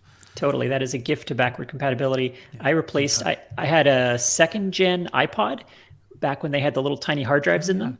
And I swapped the little tiny hard drive out for a compact flash. And it was literally plug and play, open up the iPod, pull up the little tiny hard drive, put in a compact flash, and it just worked and doubled the storage of it. And so now you could like doubled the battery life because there was no longer a spinning disk inside it. Right. And made it lighter. Yeah, exactly. Yeah, it was a massive upgrade for iPods. Okay, let's see. Next one. This is a sealed ColecoVision Atom high-speed digital data pack. And I just thought this was kind of interesting, just because so the Coleco Atom had it used cassette storage, but this is it's a special data cassette. And I was gonna say, isn't this just a cassette? What makes this a big deal? I don't understand Atom stuff. You could buy data cassettes for like Commodores and stuff as well because they were better made. Like they were like mainstream audio cassettes, especially towards the end, were like we were talking about earlier, were pretty bad. Like the quality of them had dropped off a lot, and they got way too unreliable for data. So this might be just a higher quality cassette. But if you read your game in backwards, it would have like messages from Satan on it. Right. Well, of course. Yeah. So this is it's pre-formatted, and I think from what I understand, Chris just shakes her head at me the whole show. So it turns out they're not entirely the same. Somewhere I think if I search for interchangeable, yes, here we go. They're not directly interchangeable with normal cassettes because there's an extra hole in the case. So there's like some spike somewhere in the drive that will keep you from using like a regular cassette. Oh wow, that's terrible. Yep. So you have to drill a hole in your regular cassette to use it, but otherwise regular cassettes will work. Okay, so Adam just did that or Coleco just did that as a Gillette business model thing to force you to buy their fancy tapes. A user oppressive thing. Nice. That's terrible. Okay, and then my last one, I captioned, nobody does cool like Microsoft. And this is a 20-year anniversary thing, which, so it's, let's see if I can bring up the photo here. It's a box that has, something kind of like a word cloud, I guess, and it has a watch in it. Oh, this is terrible. In 1975, we spoke only one language, and then in this little, it's a not exactly a book. It's just like a fold-out card, and the card says it was pretty basic. This one language that we all spoke, and then they go along talking about the stuff. But highlighting words that are Microsoft related. So operating within the system, it fogged up the windows. We spent every moment at the office. And it ends with, but we know time will fly. At least now we have a watch, and there's a watch in the thing. And somehow this just feels like it misfires at every opportunity. Right? The design language here is terrible. This is like that poster we looked at a while back, that Microsoft recruiting poster or whatever. Same thing. It was like, it's like someone right at a design school that failed all their classes. Oh, it's terrible. And also, it's 1995, so it's right at the tail end of the whole Memphis design language. So they're doing, look, we got overlapping blocks of color and stuff like. But just wow, what a first draft. Yeah, the colors are awful. The proportions are weird. Like even the colors don't even line up with the text properly. And then this word cloud thing is just a nightmare. What is that? But you can tell that they were trying for something. I mean, they were trying for something. Yeah, they tried to make it cool. There's no question. That's what they were going for. Yeah. It's bad. Anyway, so there we go. That's it for my eBay auctions. So, not bad. I think we're coming in around 2 hours. So, I guess we're at closing discussions. Carrington, any closing thoughts? I got nothing. My life has been so busy lately. I've been doing nothing. I cease to exist. So I'm not even here now. You can't see me. Dealing with all the customers whose things are turning up all predictably Dealing with black. that. Dealing with product launches for other things.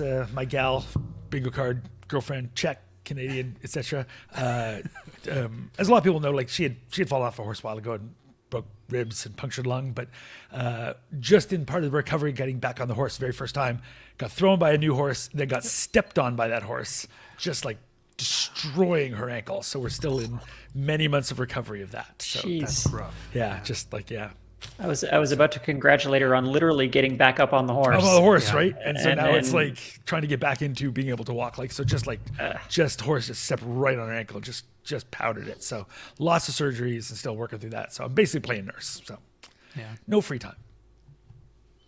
Sorry. Well, I hope that. Yeah, it's going ends well up so far. going Like things better. are, yeah, weird. It's crazy. Like you look at the X-ray, which is like amazing. It's like, and nowadays surgeons, they take, like when you go in for surgery, they take pictures, and so the surgeons, hey, you want to see the photos? And like airdrops me a bunch of photos of her like exploded ankle in middle of surgery. I'm like, okay, cool. And Rachel's like, can I see them? I'm like, you do not want to see these. When you're through recovery, I will show you. This will hurt your recovery if you look at this. But it's like full on like zombie nightmare. I'm like, you'll just send these to me, eh? Cool. Weird. But yeah, just like, yeah. But I don't even want to think about major that. rebuild. Yeah. But there you go. So, but it's crazy nowadays. You can just go in and they say, yeah, let's just rebuild this and we'll nail that together. And here's an artificial bit of this. And there you go. And just now she's already in a walking cast, has mobility back. I'm like, you had no ankle. Like there was just, these were fully separated. Crazy. Just crazy what modern medicine can do. But yeah, it was hardcore damage this time. So. When a surgeon offers to send you photos, the answer is always no. No, it was yes. I've watched a lot of zombie movies. I'm like, yeah, you gotta show it to me. I gotta see. I can't not see.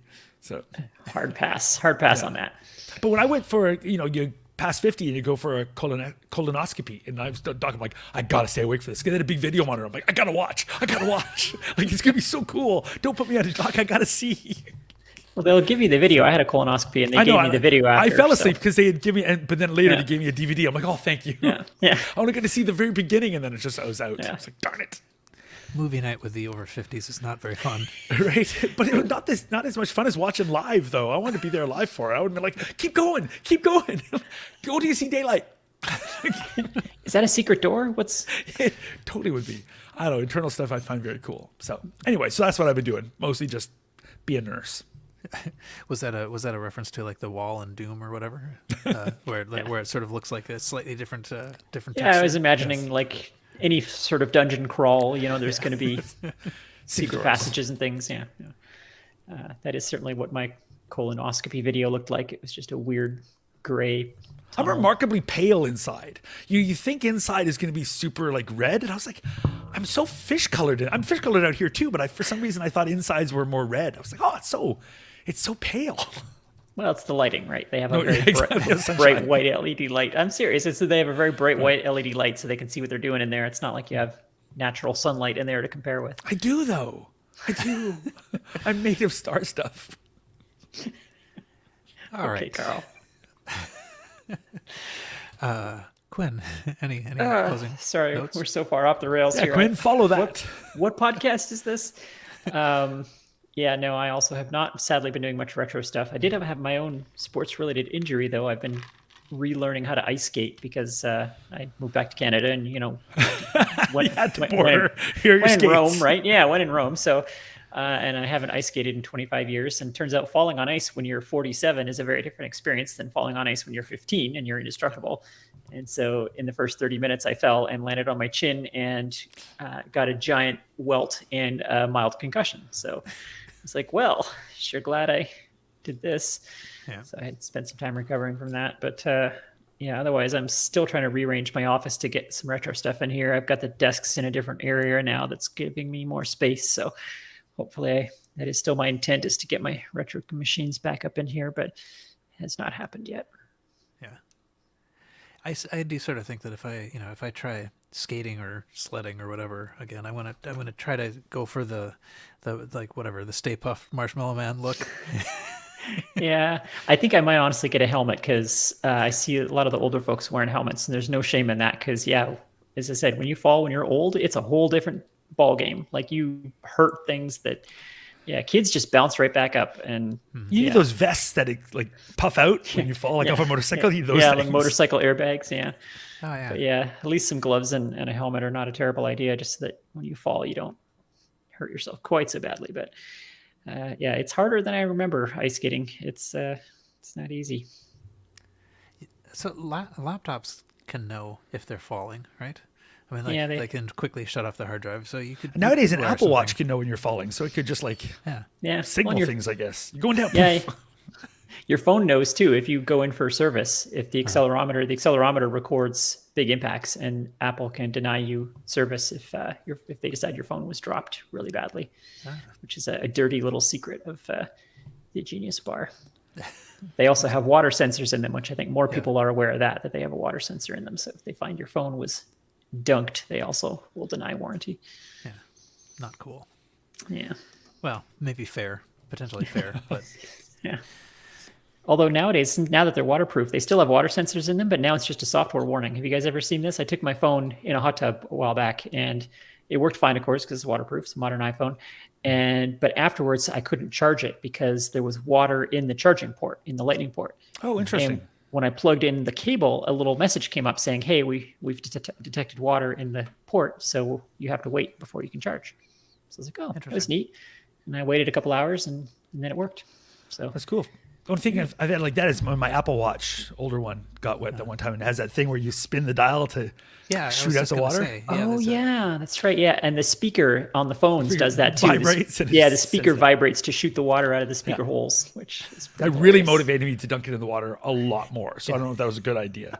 So I bet. Yeah, I haven't yet tried that out on the watch, but I did see that there's something you can do to like expel the water.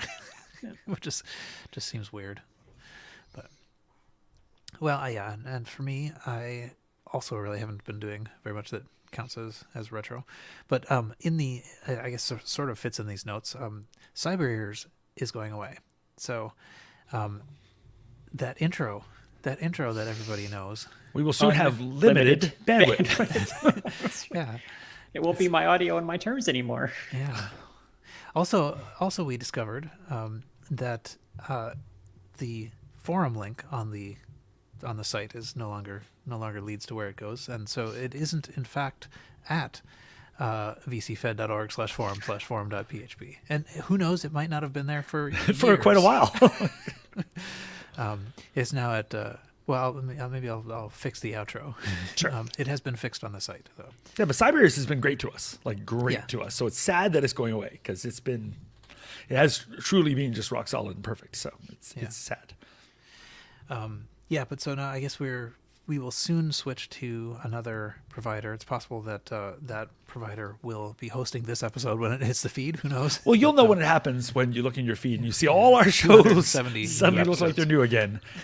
Yeah. Sorry, can't touch a podcast feed without that happening. It's literally impossible to touch a podcast feed cleanly. Yeah. It's never ever happened in the history of podcasts. We were planning on switching to a different host, like a CMS host as well. So I probably will try to do that at the same time, so that at least the deluge happens only once. Even the pros have that problem. Like a couple of months ago, I opened my feed and every episode of This American Life was sitting there, and clearly they changed something on their feed, and it caused my player to re-download. I have moved my podcast feeds many times, and I've never had that problem. It's not, you just got to know how the XML's formatted. It's not that hard.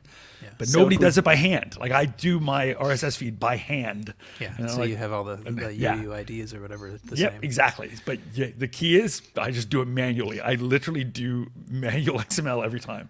It's worked great for me. Yeah. It's easy peasy. If we do have a problem, blame Carrington, because he clearly knows how to do it. Right. Yep. It's so possible, and yet it didn't happen. So we've already moved. Yeah. It was easy. Oh, the move has already happened. Yeah.